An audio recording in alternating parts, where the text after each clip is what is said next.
मेरा नाम फराह खान है और मैं वर्किंग जमात से हूँ। मेरे हस्बैंड का नाम असदुल्ला खान है। मेरा सवाल है कि जैसा कि कहा जाता है कि जोड़े आसमानों पर बनते हैं, अगर ऐसा ही है तो फिर माँ बाप जो अरेंज मैरिजेस करवा देते हैं और उसमें चाहे बच्चे राजी ना भी हों तो फिर उसके बाद वो खुश भी ना रहें शादी के बाद और फिर उसे किस्मत का नाम दे दिया जाता है, तो क्या ये दुरुस्त है कि ऐसी भी कोई चीज़ है कि वाकई ऐसी किस्मत है कि चाहे इंसान जितना मर्जी आसमान पे बनता ही नहीं है ये यूँ ख्याल है। जोड़े बनाने का बेहतरीन तरीक़ा वो है जो हज़रत सल्लल्लाहु अलैहि वसल्लम ने बयान फरमाया। आपने फरमाया जब किसी से शादी करनी हो तो इस बात का ख्याल न किया करो कि उसका हसब नसब क्या है, ना उसकी दौलत देखो ना उसका माल देखो, उसका दीन देखो। अगर वो दीनदार है तो उससे शादी कर लिया करो। तो ये जोड़ा जो है ये आसमान पे बनता है और ये ऐसा जोड़ा कभी नाकाम नहीं रहा करता। मेरे ये भी था सवाल में कि कुछ ऐसी भी चीज़ है कि जिसे कहते हैं कि ये किस्मत थी, मतलब कि अगर शादी के बाद इंसान खुश नहीं रहता या किसी वजह से भी कि शुक्रिया। जो मेरा एक लतीफ़ा भी सुनाएं।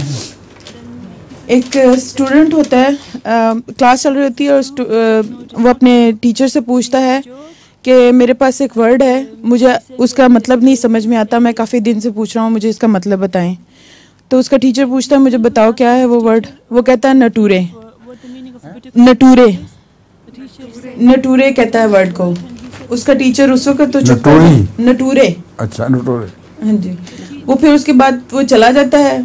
2-3 दिन टीचर उसका जाके तो ढूंढता रहता है लेकिन उसको वर्ड नहीं मिलता, ये कि ये क्या वर्ड इसने मुझसे पूछ लिया, इसका मतलब मुझे नहीं मिल रहा।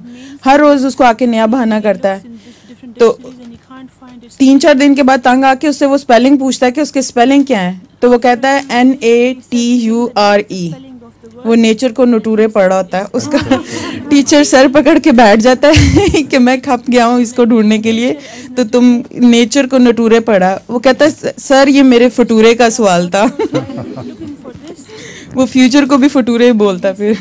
अच्छा आपने वो सुना होगा लतीफ़ा, जो एक ज़मींदार था जाट, वो सफ़र कर रहा था तो एक बड़ा वकील भी पास बैठा हुआ था। उसने कहा वक्त गुजारने के लिए हम पहेलियाँ डालते हैं एक दूसरे के पास, अगर मैं पहेली ना बूझ सकूं तो मैं आपको 5 रुपए दूंगा। मैं गरीब जाट हूँ, मुझे ज़्यादा इल्म नहीं है, अगर आप ना बूझ सकें तो आप मुझे 50 रुपए देना। तो उसने कहा परवाह नहीं, ठीक है चलो पहेली बताओ।